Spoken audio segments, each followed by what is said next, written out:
I, Sarah McKenna, a 43-year-old half-breed ranch owner, was reviewing legal documents at my kitchen table at exactly 9:33 a.m. when my ears heard horses approaching. Their hoofbeats numbered exactly 12, far more than friendly visitors. Dread coiled in my stomach. I moved to the window to identify the threat. However, 3 men in expensive Eastern suits emerged, faces identical to Thomas's bone structure. I grabbed my Colt revolver instinctively, this time noticing their predatory stares. My clenched jaw realized these were Thomas's brothers, finally here to steal everything. To defend my home, I checked the gun's chamber with shaking hands, then stepped onto the porch. The moment they saw me, their eyes radiated pure hatred.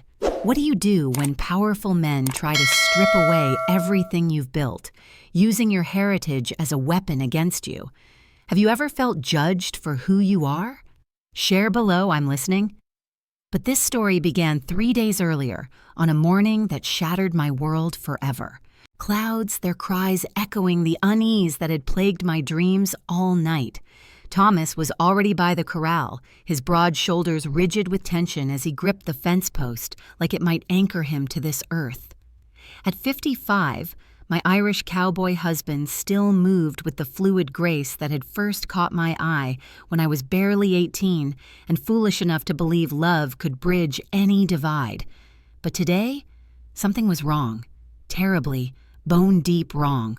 "Morning, my heart," I whispered in the Comanche tongue my white neighbors pretended not to understand, then switched to English as our daughter Emma emerged from the barn. At 27, she carried herself with the quiet defiance of a woman who'd grown up explaining her mother's darker skin and strange prayers to children who'd been taught that Indians were either noble savages or bloodthirsty demons, never simply human. Thomas turned, and the smile that had warmed my bed for over 2 decades flickered like a candle in a death wind. His weathered face was pale beneath his tan, and when he pressed a trembling hand to his chest, my world tilted on its axis. The gesture was quick, furtive, but I'd seen my father make the same motion in the days before his spirit walked the star path. "You're scaring me, Papa," Emma said softly, her schoolteacher's voice steady despite the fear I could smell on her like smoke. She'd inherited my ability to sense danger, a gift that had kept our people alive for generations, but made her an outsider in the white world she desperately wanted to belong to. Thomas moved toward us with steps that seemed to cost him dearly, his coffee cup shaking in hands that had once been steady enough to put a bullet through a silver dollar at 50 paces. "Just thinking about changes coming to the territory," he said, but his voice carried the hollow ring of a man practicing his own eulogy. I rose and went to him, my hands finding the familiar landscape of his shoulders. Beneath my fingers, his muscles were coiled tight as a rattler ready to strike. "Thomas McKenna, in all our years together, you've never been one to lie to me. Don't start now."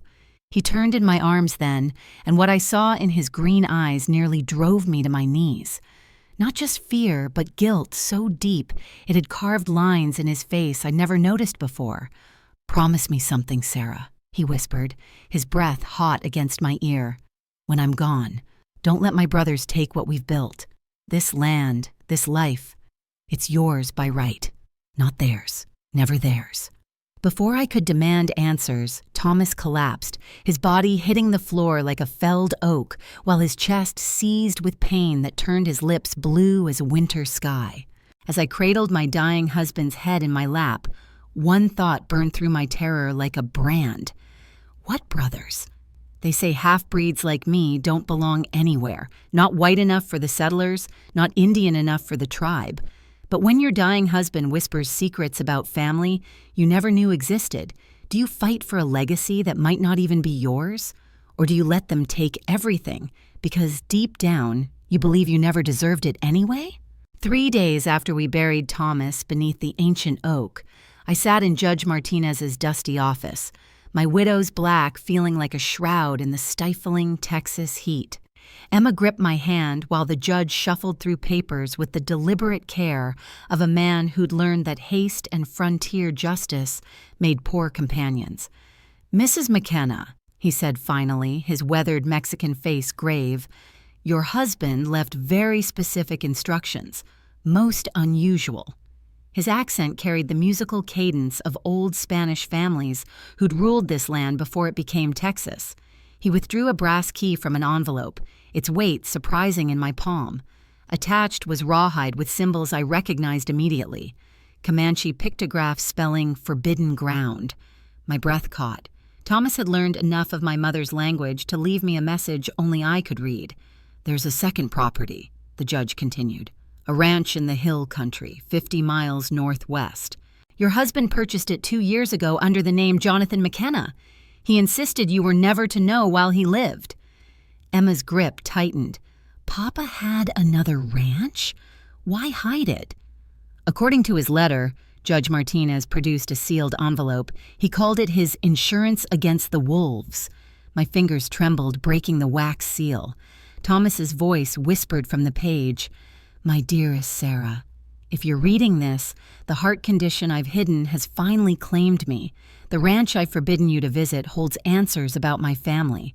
Brothers who will come for what we've built the moment they learn of my death.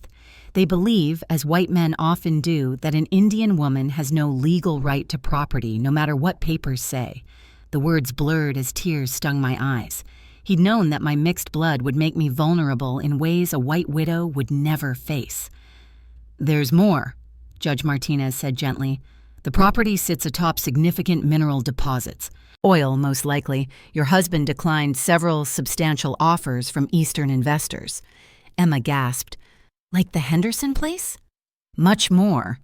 The judge's expression grew troubled. "Mrs. McKenna, there have been inquiries. Men asking about your husband's holdings, particularly interested in the legitimacy of your marriage, given your heritage." The familiar shame burned in my chest, the same feeling I'd carried since white children threw stones and called me breed. What men? They claimed to be family. Brothers from back east with prior claims to McKenna property. I told them all holdings were properly documented, but he spread his hands helplessly. "You know how these things go when there are questions about bloodlines." The rage that rose in me was pure Comanche, hot, fierce, deadly. Thomas had built walls to protect us from exactly this moment, and now I understood why he'd never spoken of his family. They weren't just coming for our property. They were coming for everything we were. I stood, clutching the key until its edges bit into my palm. "When do they arrive?" "They're already here, Mrs. McKenna, staying at the hotel. They've requested a meeting tomorrow." When white men question whether a breed like me deserves to inherit what my husband built, they're really asking if I'm human enough to matter. But here's what haunts me. Deep down, don't I sometimes wonder the same thing? How do you fight for something when part of you believes you never deserved it in the first place? They arrived like a plague of locusts the next morning, 3 men in expensive Eastern suits that had never known honest dirt, riding in a hired buggy that looked as out of place on our ranch as a peacock in a chicken coop. I watched from the kitchen window as they approached, my coffee growing cold while my blood ran hot with the kind of rage my Comanche grandfather would have recognized. The eldest stepped down first, tall, silver-haired, with Thomas's green eyes but none of his warmth. Behind him came 2 younger versions, all sharp angles and calculating stares that swept over our property like they were already dividing it among themselves. Emma stood beside me, her schoolteacher's composure cracking as she whispered, "They look just like Papa." "In body, maybe," I said, checking the Colt revolver Thomas had insisted I learn to use, but not in spirit. They knocked with the arrogance of men who expected doors to open at their pleasure. When I answered, the eldest removed his hat with practiced courtesy that fooled no one. "Mrs. McKenna, I presume? I'm Robert McKenna, Thomas's eldest brother. These are my brothers, William and James. We've come to discuss family matters. Family." The word tasted bitter as prairie dust. "Strange how family only shows interest after the funeral," I said, not stepping aside to let them enter. Robert's smile never wavered, though his eyes hardened. "We understand your grief, but business cannot wait for mourning to end. There are complications regarding Thomas's estate that require immediate attention." "What complications?" William stepped forward, unrolling a document with theatrical flourish. "The McKenna family ranch has been in our bloodline for 3 generations. Thomas may have been managing it, but legal ownership was never properly transferred. As his surviving brothers, we have prior claim to all McKenna holdings." The lie was so brazen it took my breath away.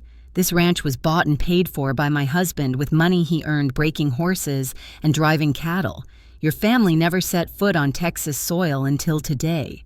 According to our records, James spoke for the first time, his voice smooth as snake oil, Thomas was never legally competent to make such purchases.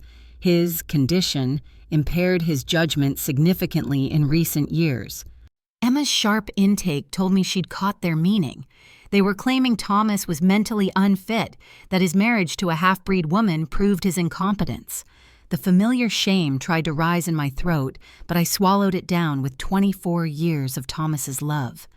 "My husband was the sanest man in 3 counties, I said quietly. Sane enough to know wolves when he saw them. Robert's mask slipped slightly. "Mrs. McKenna, we're prepared to be generous. A widow's portion, enough to live comfortably in town. But the ranch operations, the mineral rights, the business decisions, those require men of proper breeding and education." There it was. Not just my mixed blood they questioned, but my very right to exist as Thomas's equal. Emma moved closer, her hand finding mine in silent support. "Get off my land," I said, each word sharp as a skinning knife. "And don't come back." As they climbed into their buggy, Robert called back, "We'll be filing papers with the territorial court, Mrs. McKenna. You might want to find yourself a good lawyer." The dust from their departure hadn't settled before Emma asked the question that would haunt my dreams. "Mama, what if they're right? What if we don't belong here?" The ride to the Comanche reservation took us through country that remembered older laws than those written in courthouses where the wind still carried voices of my ancestors, and the earth held bones of warriors who'd never surrendered their souls to white men's papers. Emma rode beside me in silence, her face troubled as storm clouds gathering on the horizon. Chief Running Bear waited for us outside his lodge, his weathered hands working a piece of leather with the patient rhythm of a man who measured time in seasons rather than heartbeats. At 60, my mother's brother carried himself with the dignity of eagles, his long gray braids adorned with feathers earned through deeds that would shame the soft men who now threatened our home. "Niece," he said in Comanche, his voice carrying the weight of mountains, "you come seeking the old wisdom." "The white men challenge my right to the land Thomas left me," I replied in the same tongue, feeling Emma's surprise at the fluidity of words I rarely spoke at home. "They say a woman of mixed blood cannot hold what a white man built." Running Bear's dark eyes studied my daughter with the intensity of a hawk reading wind patterns. "And this one? Does she know the strength that flows in her veins?" Emma shifted uncomfortably in her saddle. "I don't understand your words, Uncle," she said carefully, using the respectful term I'd taught her as a child. "Then it is time you learned." He gestured toward his lodge. "Come. There are things your mother has kept from you, truths your father asked me to guard until the wolves came hunting." Inside the lodge, sage smoke curled toward the opening where stars would soon appear. Running Bear produced a leather bundle I recognized, Thomas's possessions from his visits here, visits I'd never known he made. Emma gasped as he unwrapped a Comanche war shield, its painted symbols telling the story of a man who'd earned his place among the people through courage rather than blood. "Your father came to me 3 winters ago," Running Bear explained, his English careful but clear for Emma's sake. "He spoke of men from his past who would try to steal what he'd built. He asked me to teach him our ways of protecting family, of making the land itself remember who belongs to it." From the bundle, he withdrew documents written in both English and Comanche pictographs, land deeds, mineral rights, testimonies from tribal elders who'd witnessed Thomas's adoption into the band. My hands trembled as I recognized the significance. Thomas hadn't just legally protected our property. He'd made it sacred ground under Comanche law. "Papa was adopted into the tribe?" Emma whispered, wonder replacing confusion in her voice. "He proved himself worthy." Running Bear nodded. When the railroad men tried to force their way across our hunting grounds, your father stood with us. When the cavalry came to relocate our children to the white schools, he hid 3 families in his barn until the soldiers passed. The people remember such things. Emma reached out tentatively to touch the war shield, her fingers tracing symbols that suddenly seemed familiar rather than foreign. What do they mean? Protection, courage, the bond between earth and sky. Running Bear's voice gentled. Your blood carries 2 rivers, child. The Irish stream that gave you stubbornness and the Comanche current that gives you strength. Your enemies see only the mixing and call it weakness, but rivers that join become mighty waters that carve canyons and move mountains. I felt something shift inside my chest, a loosening of shame I'd carried so long it had become part of my bones. Thomas hadn't just married a half-breed woman. He'd chosen to become part of something larger than white men's laws could touch. The brothers who threaten you, Running Bear continued, they understand only what they can buy, sell, or steal. They cannot comprehend land that belongs to the spirits as well as the living. But you, niece, you carry the old knowledge. Use it. As we prepared to leave, he pressed a small medicine bundle into my hands. When you go to the Forbidden Ranch, take this. The land will recognize you as Thomas's true heir, and the ancestors will guide your steps. Emma rode home in thoughtful silence, but I could see the change in her posture, the way she held her head higher, as if she'd finally heard her name spoken in a language that claimed her completely. The white men's court might question my rights, but the earth itself would testify to my belonging. When you've spent your whole life trying to fit into a world that sees your heritage as something to overcome, is embracing your ancestors' ways an act of strength? Or are you just running away from the fight? Can you be proud of who you are while still wanting your children to have easier lives than you did? The Forbidden Ranch lay hidden in a valley that seemed carved from a different world, where ancient oaks twisted toward heaven and springs bubbled from rocks that remembered when Comanche warriors watered their horses here. Emma and I approached at dawn, the medicine bundle Running Bear had given me warm against my chest, while our horses picked their way down a trail Thomas had somehow kept secret for 2 years. "Mama," Emma whispered, her voice hushed by the sacred feeling of the place, "it's beautiful." Beautiful didn't capture it.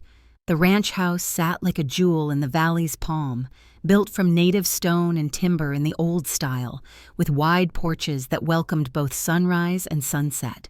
Corrals held horses I'd never seen before, sleek animals with the look of expensive breeding. Gardens flourished where someone had coaxed vegetables and flowers from soil that should have been too rocky for such abundance.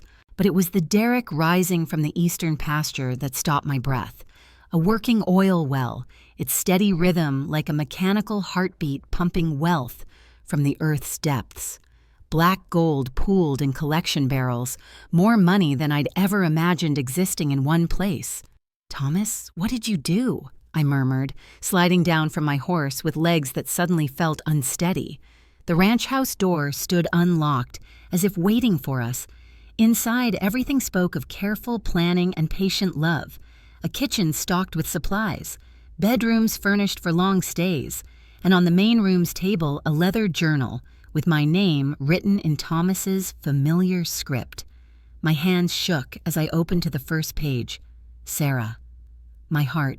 If you're reading this, then the wolves have come hunting as I always knew they would. This place is my gift to you and Emma. Not just the wealth beneath the ground, but the sanctuary above it. I've spent 2 years preparing for the battle I won't be here to fight. Page after page revealed the depth of his planning. Legal documents establishing the ranch as sacred Comanche land, witnessed by tribal elders.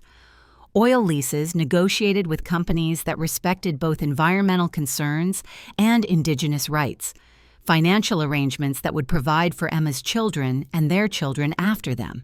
He knew, Emma said softly, reading over my shoulder. He knew exactly what his brothers would do. The journal's final entry was dated just a week before Thomas's death. The McKenna brothers have hired investigators. They'll discover this place soon, but by then, You'll have everything you need to fight them. Trust in the old ways, Sarah. Trust in the strength our love has built.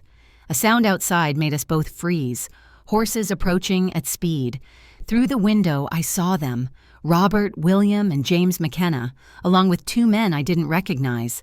They'd found us. They've been watching. Emma breathed, her face pale but determined. I clutched the medicine bundle, feeling its power pulse against my palm. Then it's time they learned what they're truly fighting. The brothers dismounted with the confidence of men who believed they'd cornered their prey. But as they approached the house, their steps faltered.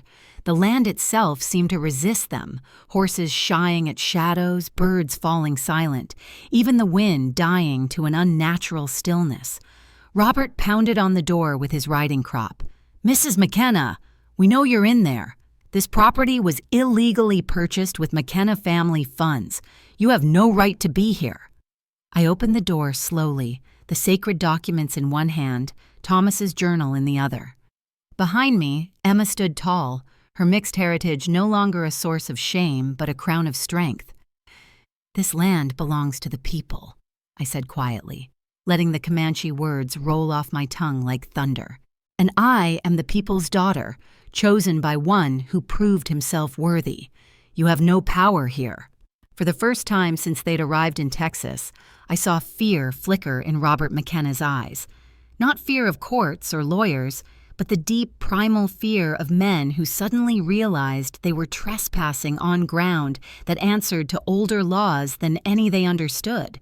The oil well's steady rhythm seemed to grow louder, like war drums calling the spirits to witness what would come next.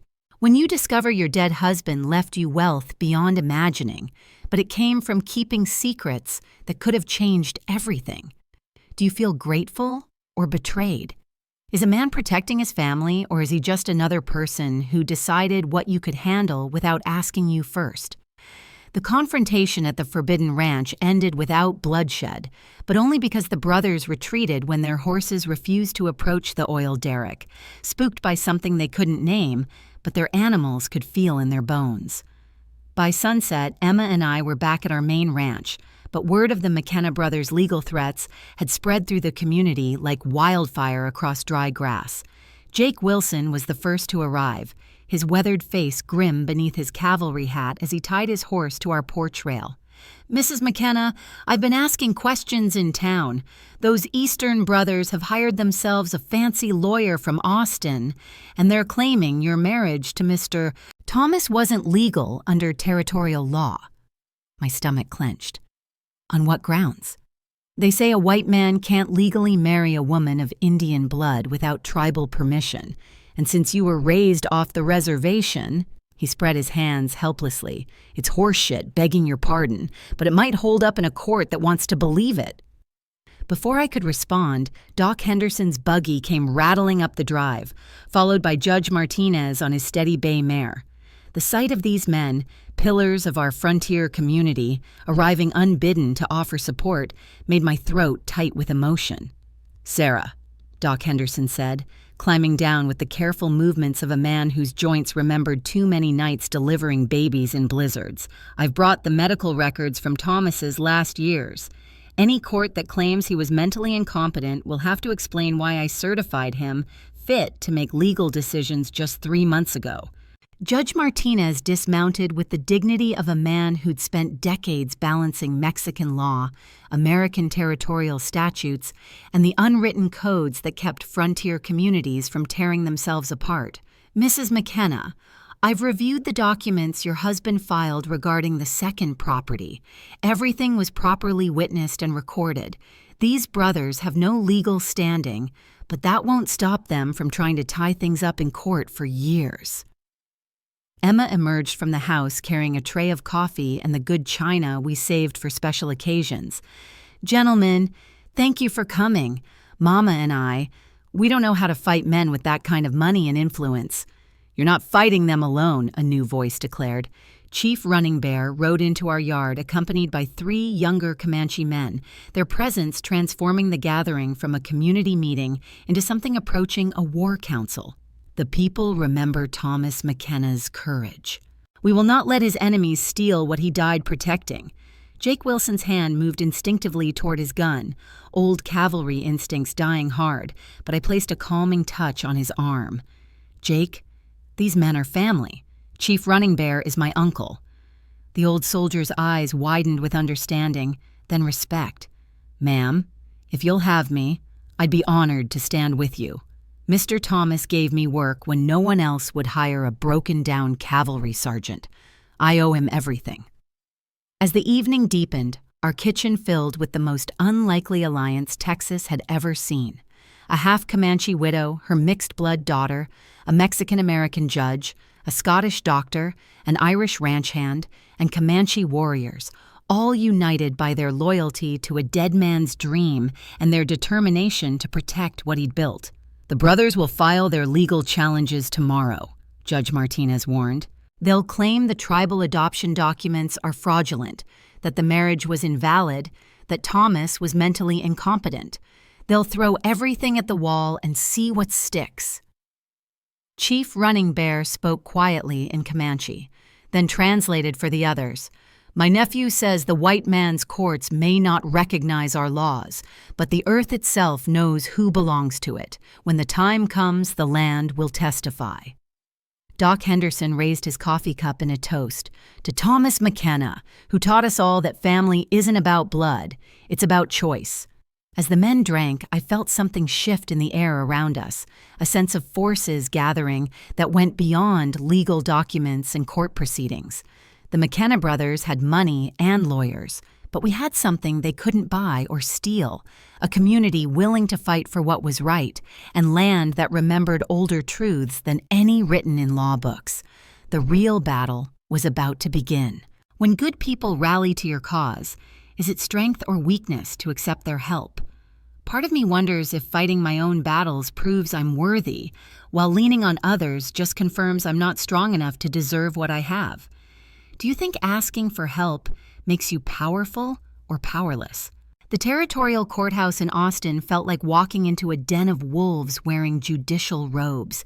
Judge Harrison presided from his bench with the cold authority of a man who'd never questioned whether the law served justice or merely power, while the McKenna brothers sat with their fancy lawyer like vultures waiting for carrion. Emma squeezed my hand as we took our seats, her schoolteacher's composure masking the fear I could smell on her like smoke. Behind us, our unlikely alliance filled the gallery. Chief Running Bear in his ceremonial clothes, Doc Henderson with his medical bag, Jake Wilson in his cleanest shirt, and Judge Martinez, whose presence alone challenged the proceedings' legitimacy. "The petitioner's claim," announced the Austin lawyer, a thin man whose voice carried the nasal superiority of Eastern education, "that Thomas McKenna was mentally incompetent when he allegedly married this woman. And that said, marriage violated territorial statutes governing unions between white citizens and persons of Indian blood." The words hit like physical blows, not Sarah McKenna or even the defendant, but this woman, as if my name itself was too dignified for their purposes. Robert McKenna took the witness stand with practiced confidence. "Your Honor, my brother Thomas suffered from a hereditary condition that affected his judgment severely. His decision to marry outside his race and purchase property under false pretenses proves his mental incapacity." "And what evidence supports this claim?" Judge Harrison asked, though his tone suggested he'd already decided. "The very nature of his choices, Your Honor. No rational white man would voluntarily tie himself to Indian blood or give away family property to a half-breed woman and her mongrel child." The courthouse erupted. Jake Wilson half rose from his seat, his hand moving toward his gun, while Chief Running Bear's warriors tensed like coiled springs. Only Judge Martinez's restraining gesture kept violence from exploding across the courtroom. But it was Emma who surprised everyone. My quiet daughter stood up in the gallery, her voice carrying the authority of 3 generations of teachers. "Your Honor, I request permission to address this court. Young lady, you're not qualified to—" "I'm qualified by 27 years of being called a mongrel," she said quietly, walking to the front of the courtroom. "I'm qualified by watching my father love my mother with a devotion that lasted 24 years. and I'm qualified by the education he provided me, which apparently exceeds that of men who think bloodlines determine human worth. She pulled out a document I'd never seen before. This is my father's last will and testament, filed with the Territorial Registry 3 months before his death. In it, he specifically states that he adopted Comanche customs not from mental illness, but from respect for the wisdom of my mother's people. The Austin lawyer objected, but Emma continued, "Furthermore, gentlemen, if you're questioning my legitimacy based on my mixed blood, you might want to examine your own family history more carefully." Robert McKenna's face went white. "What are you talking about?" Emma smiled with her father's quiet confidence. "The McKenna family Bible, which you so graciously provided as evidence of your pure bloodline, contains some interesting entries. It seems your grandfather Patrick McKenna married a Cherokee woman named Mary Ridge in 1823, making you gentlemen just as much mongrel as you claim I am." The courthouse fell silent, except for the sound of Robert McKenna's world collapsing. The Austin lawyer frantically shuffled through papers, looking for some way to salvage his case, while Judge Harrison stared at the Bible entries with growing dismay. Chief Running Bear rose slowly, his voice carrying the weight of mountains. "The white man's law may not recognize our ways, but truth needs no court's permission to exist. This woman," he gestured to me, "is Thomas McKenna's chosen wife, mother to his child, keeper of his dreams. No paper can change what the heart knows." Doc Henderson stood next. "I examined Thomas McKenna monthly for 3 years. His mind was as sharp as his body was failing. Any man who questions his competence questions mine." Judge Harrison looked trapped between law and justice, between territorial politics and human truth. "This court will recess to consider the evidence presented." As we filed out, Robert McKenna caught my arm. "This isn't over," he hissed. "Even if we lose here, we'll appeal. We'll tie this up in courts until you're too old to fight." I looked into his eyes and saw something I recognized, the same fear that had driven his threats from the beginning. Not fear of losing money, but fear of admitting that a half-breed woman might be worthy of what a white man had chosen to give her. "Robert," I said quietly, "you've already lost. You just don't know it yet. When the system is rigged against people like you, is winning in their courts really victory, or does it just prove you're willing to beg for scraps of justice they should have given freely? Sometimes I wonder if fighting for acceptance from people who hate what you are just makes you complicit in your own diminishment."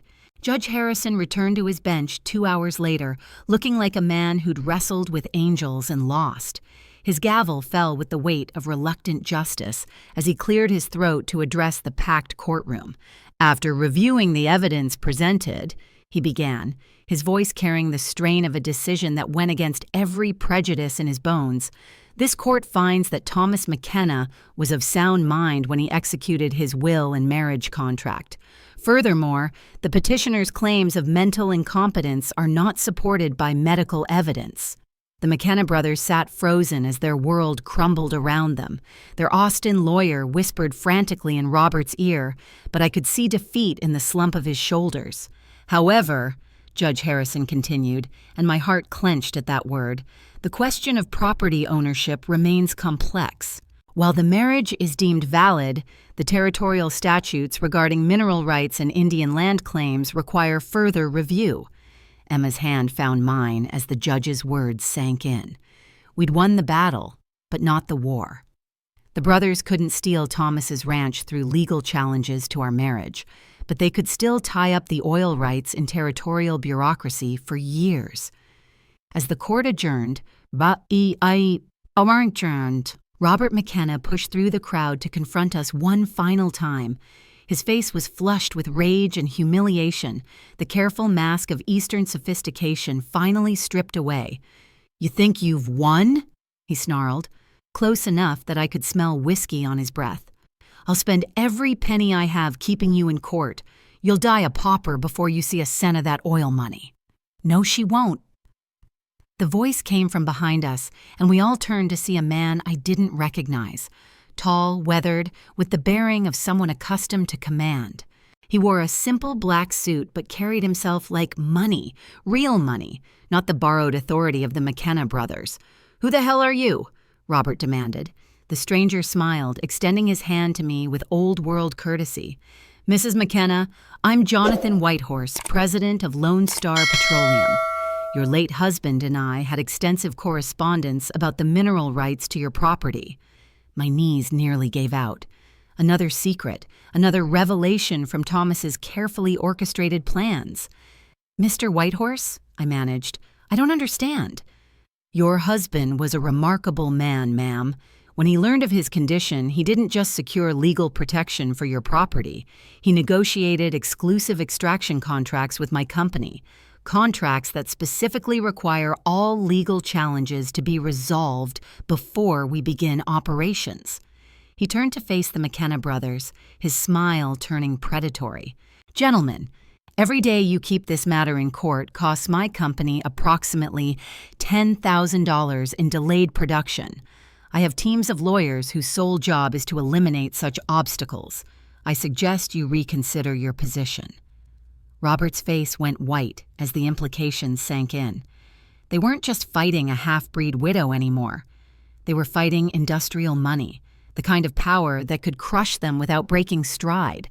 "Furthermore," Whitehorse continued, producing a leather portfolio, "your brother Thomas included some interesting documentation about your family's business practices over the years. Tax irregularities, questionable investment schemes, client fund mismanagement, the kind of information that regulatory authorities find fascinating." William and James McKenna grabbed their brother's arms, whispering urgently.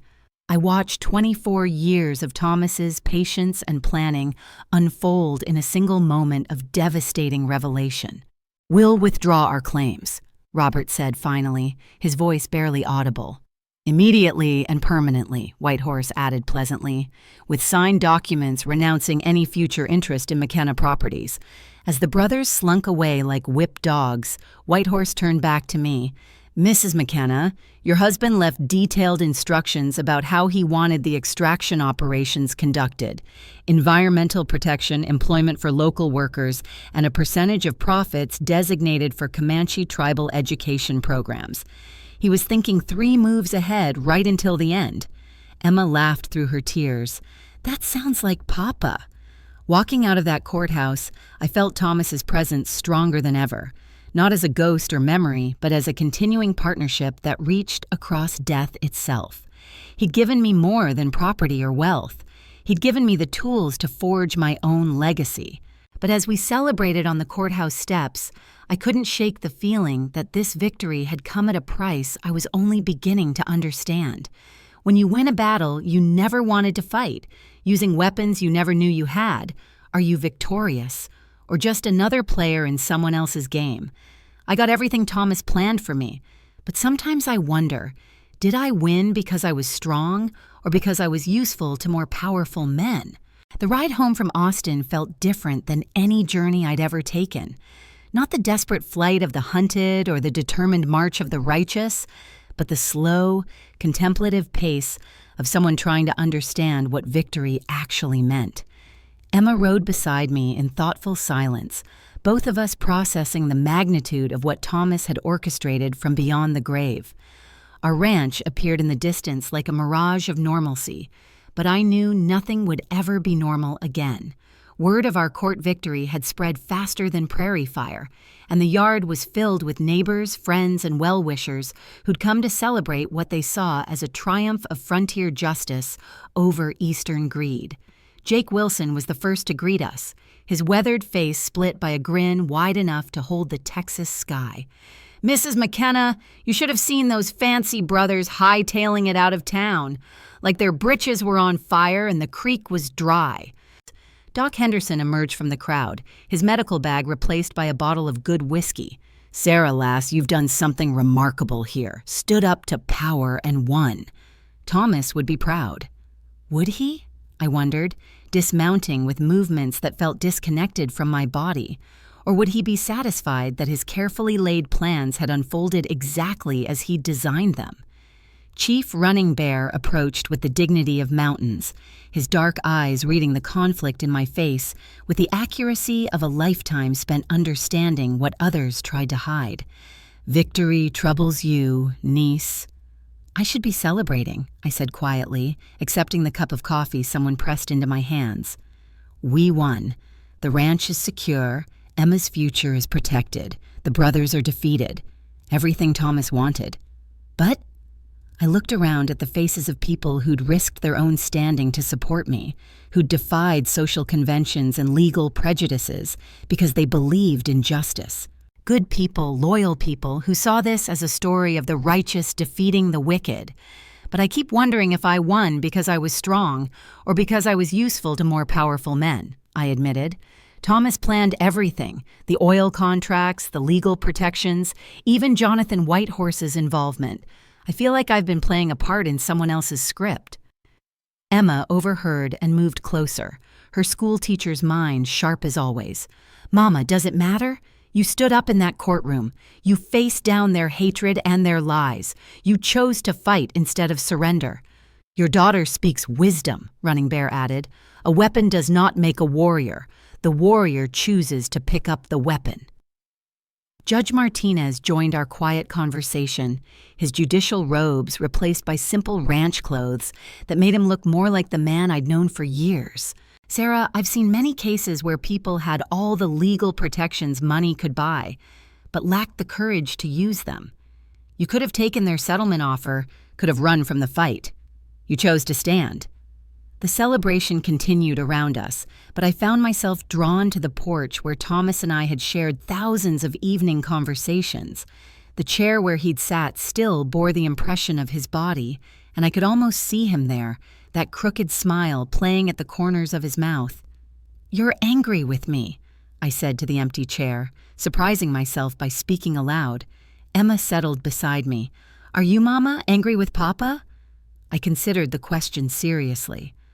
"I'm grateful for his protection, his foresight, his love, but I don't know how to separate what I accomplished from what he arranged for me to accomplish." "Maybe that's the wrong question," Emma suggested gently. "Maybe the question isn't whether you won because of his plans or your strength. Maybe it's what you're going to do with the victory now that it's yours."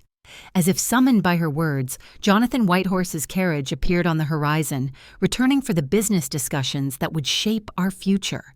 The oil extraction, the environmental protections, the tribal education programs, all of it waited for my decisions, my choices, my leadership. Thomas had given me the tools, but what I built with them would be mine alone. The celebration gradually wound down as evening approached, neighbors heading home with promises to help with the upcoming harvest, friends making plans for barn raisings and community projects. But the core group remained. The unlikely family that had formed around our kitchen table during the darkest days of the fight. Tomorrow would bring new challenges, new choices, new opportunities to prove that victory was just the beginning of the story I was finally ready to write for myself. Is there a difference between being saved and saving yourself, or does it only matter that you end up safe? Sometimes I think the hardest part of getting everything you wanted is wondering if you actually earned it, or if you're just lucky enough to be loved by someone who was better at planning than you ever were. 1 year later, I stood on the porch of our ranch house watching the morning sun paint the Texas sky the color of hope itself. The oil derricks in the distance pumped steadily, their rhythm no longer foreign, but part of the land's heartbeat. Emma emerged from the barn leading a magnificent Appaloosa mare, her wedding gift to herself as she prepared to marry Doc Henderson's son next month. "The Comanche school delegation will arrive this afternoon," she said, her voice carrying the confidence of a woman who'd found her place in two worlds. "Chief Running Bear says the tribal council is pleased with the education programs." I nodded, reviewing the morning's correspondence from Jonathan Whitehorse. The oil revenues had exceeded even Thomas's projections, but more importantly, they'd been used exactly as I'd chosen, not as Thomas had planned, but as I'd decided. Environmental restoration, tribal education, women's suffrage advocacy, and a scholarship fund for children of mixed heritage who deserve better chances than I'd had. Mrs. McKenna? Jake Wilson approached with his hat in his hands, a gesture of respect that still surprised me. The new families from back east are here to see about the homestead plots. Good folks, from what I can tell. Another of my independent choices. Instead of selling the eastern pastures to speculators, I divided them into small farms for immigrants and freed slaves, creating a community that reflected Thomas's values but bore my vision. The McKenna brothers would have been appalled, which made the decision even sweeter. Emma mounted her horse with the fluid grace of someone equally comfortable in English side saddle or Comanche riding style. "I'll be back for the council meeting. Are you ready for this, Mama? Ready to host tribal leaders, oil executives, territorial officials, and immigrant families in the same afternoon? Ready to navigate between Comanche tradition and white business practices? Ready to prove that a half-breed woman could build something lasting? I've been ready my whole life," I said, surprising myself with the truth of it. I just didn't know it yet. As Emma rode toward town, I walked to Thomas's grave beneath the ancient oak. The headstone bore words in both English and Comanche: beloved husband, father, and bridge between worlds. But today, for the first time, I wasn't visiting to ask his guidance or forgiveness. "I've made my choices, Thomas," I said aloud, placing fresh wildflowers on the grave. "Some you would have approved of, others might have surprised you, but they're mine." The wind through the oak leaves sounded almost like laughter, not mocking, but approving. Thomas had given me tools, but the house I'd built with them was uniquely mine. Part Irish determination, part Comanche wisdom, part frontier pragmatism, and entirely Sarah McKenna. The Forbidden Ranch was now a sanctuary where children of all backgrounds learned that heritage was strength, not shame. The oil wealth flowed not just into my family's coffers, but into causes that would outlive us all. And I had finally learned the difference between being saved and saving yourself. Both were necessary. Neither diminished the other. The future stretched before me like an unbroken horizon, full of challenges I would meet not as Thomas's widow or the community's token success story, but as myself, flawed, strong, and finally, completely free. The Texas frontier taught me that strength isn't about never falling. It's about who you choose to become when you rise again. Sarah McKenna's journey from a grieving widow to a powerful ranch owner wasn't just about oil wealth or legal victories. It was about a woman discovering that her mixed heritage wasn't a weakness to overcome, but a bridge between worlds that made her uniquely strong. In the harsh landscape of 1880s Texas, where survival often meant choosing between cultures, Sarah learned to honor both her Irish and Comanche blood, creating a legacy that would endure long after the oil wells ran dry.